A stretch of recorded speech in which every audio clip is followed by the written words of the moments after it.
Shiv Sena party का इतिहास क्या है? 19 जून 1966 को बालासाहेब ठाकरे ने शिवसेना की स्थापना की थी। पत्रकार और व्यंग्य कार्टूनिस्ट बाल ठाकरे ने शिवसेना का गठन मराठी अस्मिता के मुद्दे को लेकर किया था। दरअसल बालासाहेब ठाकरे ने अपने करियर की शुरुआत 1950 के दशक के प्रारंभ में मुंबई के फ्री प्रेस जर्नल में कार्टूनिस्ट के रूप में की थी। उनके कार्टून जापानी समाचार पत्र असाही शिंबुन और द न्यूयॉर्क टाइम्स के रविवारीय संस्करण में भी छपते थे। 1960 के दशक में वे राजनीति में काफ़ी सक्रिय रूप से शामिल हो गए। बाल ठाकरे ने अपने विचारों की वकालत करने के लिए 1960 में मराठी साप्ताहिक राजनीतिक पत्रिका मार्मिक शुरू की। इसमें ठाकरे अपने राजनीतिक कॉमिक्स बनाते और लेख प्रकाशित करते थे। इसी दौरान उन्होंने महाराष्ट्रियों के लिए एक नारा भी दिया। ठाकरे के पिता केशव ठाकरे मुख्य रूप से मराठी भाषी राज्य के रूप में महाराष्ट्र के निर्माण में सहायक थे। केशव ठाकरे ने शिवाजी के नाम पर नए आंदोलन का नाम रखने का सुझाव दिया था। 1968 में शिवसेना पार्टी ने ग्रेटर बॉम्बे नगर निगम के स्थानीय चुनावों में 140 में से 42 सीटें जीतीं। शिवसेना ने यूं बढ़ाया महाराष्ट्र में अपना दबदबा।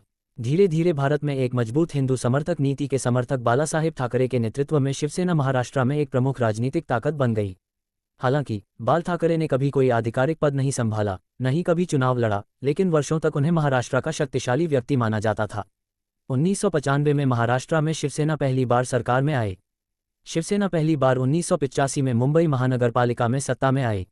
1989 में बालासाहेब ठाकरे, प्रमोद महाजन और गोपीनाथ मुंडे के नेतृत्व में शिवसेना ने भाजपा के साथ गठबंधन किया। 1995 में महाराष्ट्र में शिवसेना भाजपा गठबंधन सरकार अस्तित्व में आई। भाजपा शिवसेना गठजोड़ ने 1995 में विधानसभा की 288 सीटों में से 138 सीटें जीतीं और राज्य में गठबंधन सरकार बनी। शिवसेना के नेता मनोहर जोशी महाराष्ट्र के मुख्यमंत्री बने।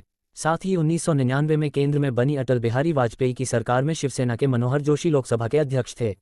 अलग होकर राज ठाकरे ने बनाए अलग पार्टी। 2004 के चुनाव में भाजपा शिवसेना गठबंधन को बड़ा झटका लगा जब महाराष्ट्र में सरकार चली गई, जिसके बाद यह अटकलें लगाई जाने लगी कि आखिरकार शिवसेना नेता बाल ठाकरे का उत्तराधिकारी कौन होगा। उनके भतीजे राज ठाकरे को एक संभावना के रूप में देखा जाने लगा।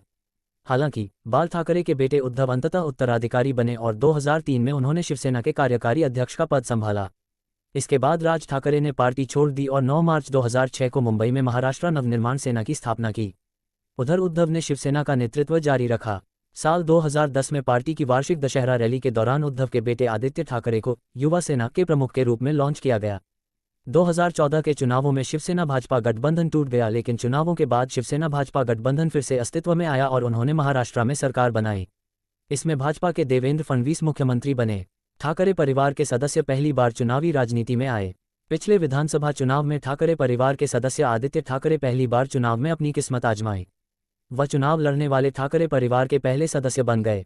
उन्होंने मुंबई में अपनी पार्टी शिवसेना के गढ़वली सीट पर बहुजन रिपब्लिकन सोशलिस्ट पार्टी के सुरेश माने को 70,000 वोट से अधिक से हराया। चुनाव के बाद मुख्यमंत्री पद को लेकर भाजपा और शिवसेना का गठबंधन टूट गया।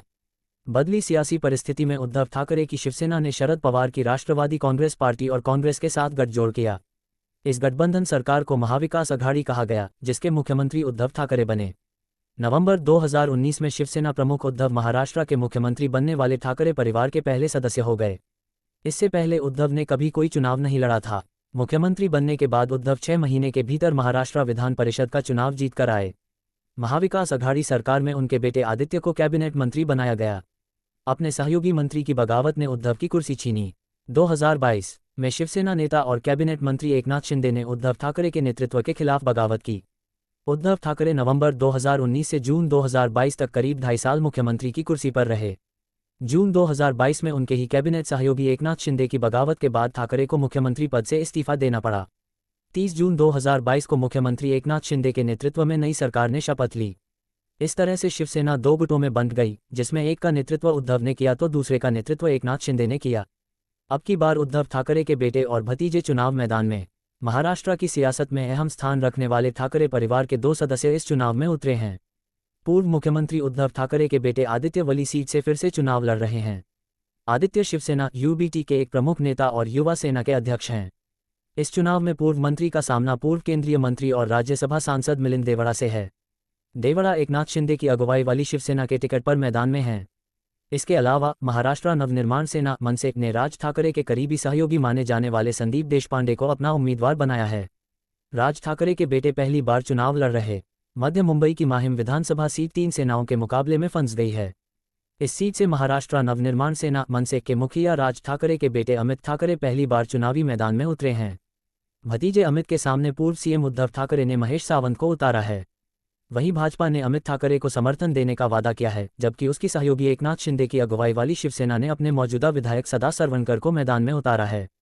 इसके चलते माहिम में मनसे, शिवसेना, शिंदे गुट और शिवसेना यूबीटी के बीच त्रिकोणीय लड़ाई मानी जा रही है।